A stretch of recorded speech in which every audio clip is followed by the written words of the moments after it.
everyone, it's Shannon here for Waffle Flower Crafts. In this video, we're going to create a fun interactive card. We're going to create a full panel shaker card with the new graduation combo set. This card can be personalized to your graduate school colors, and I'm also going to share with you lots of tips and tricks for working with the graduation panel die. To start today's card, I have 3 A2 panels. I have 2 that are gray and 1 that is black. I picked some really basic colors because I wanted to make this card suitable for any graduate.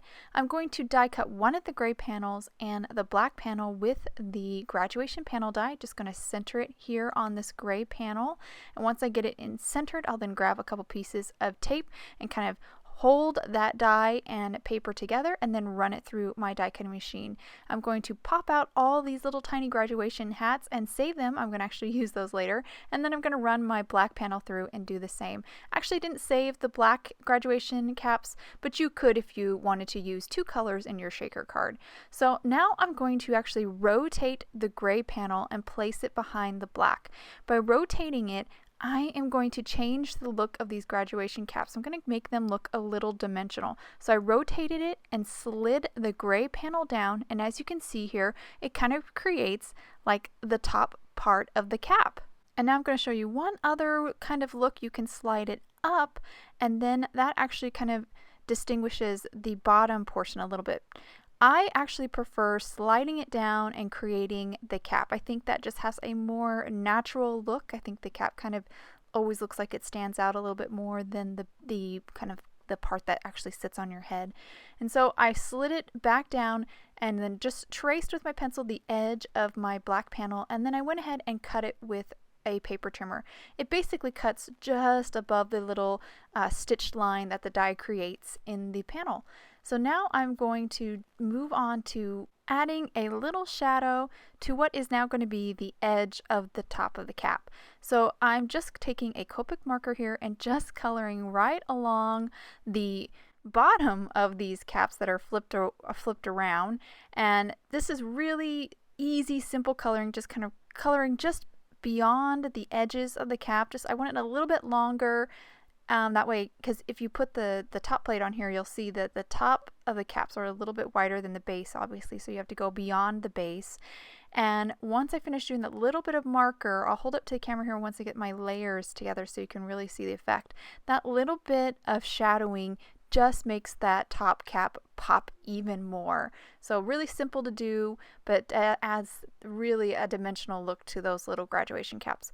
And that's my panel is basically complete. I now just have to glue them together. So I'm going to start by gluing the black panel on first. Going to use some liquid glue here and just run it around all the edges and vertically down. And then I will line it up with my gray panel, my die cut gray panel. Once I get it in place, I'll then flip it over, and you can see how we have that little gap at the top because again we did shift it downward and then trimmed off the overhang.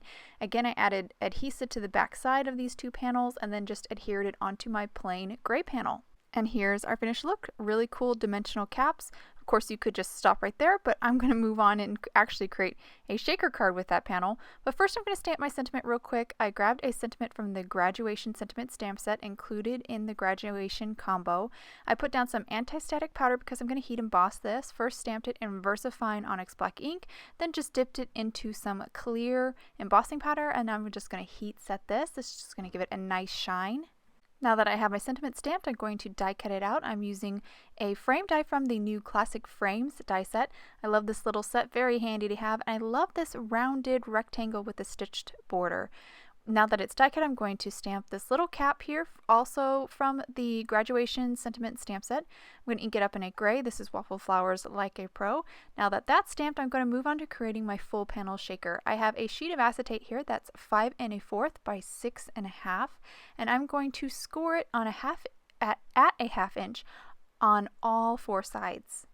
As I'm scoring all my sides, I'm being careful where I touch my acetate. I'm trying to be careful not to somehow kind of get fingerprints all over it or scratch up the front of it. Acetate can be kind of finicky to work with, so I'm just holding it on that 1/2 inch tab, which I will later fold over so it'll be on the back. So now that that's all scored, I have 1/4 inch score tape here, and I'm just going to cut strips and place it at the edge of each one of these tabs. I like to have the shorter sides have the score tape a little bit shorter. Now that my score tape's on, I can kind of put this together. I'm going to remove the backing on my score tape, and then I'm going to fold over one of the long sides here. You could really start anywhere, but I do like to start with the longest sides first. Then I'll start removing the score tape on the other three sides. I'm going to leave the top open. I'm not going to seal that yet because that's where I got to put in all of our sequence. So I'm just going to fold it over, use my scoring tool to really seal it and get a good hold, and I'll do this last tab here, kind of fold that over, and then grab my score tool and really press down. So here's my acetate pocket so far. Still have that one side open. After I've folded my sides down, you can see you kind of get like a little overlap part here on the corners, and sometimes that's visible from the front. So I just trim those at an angle a little bit, and that will remove any of that acetate being visible from the sides.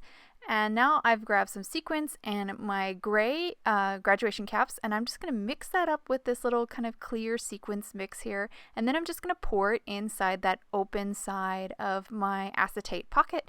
And once I get that in there, and the nice thing about these full panel shaker cards, you don't need a lot of sequins to fill these up.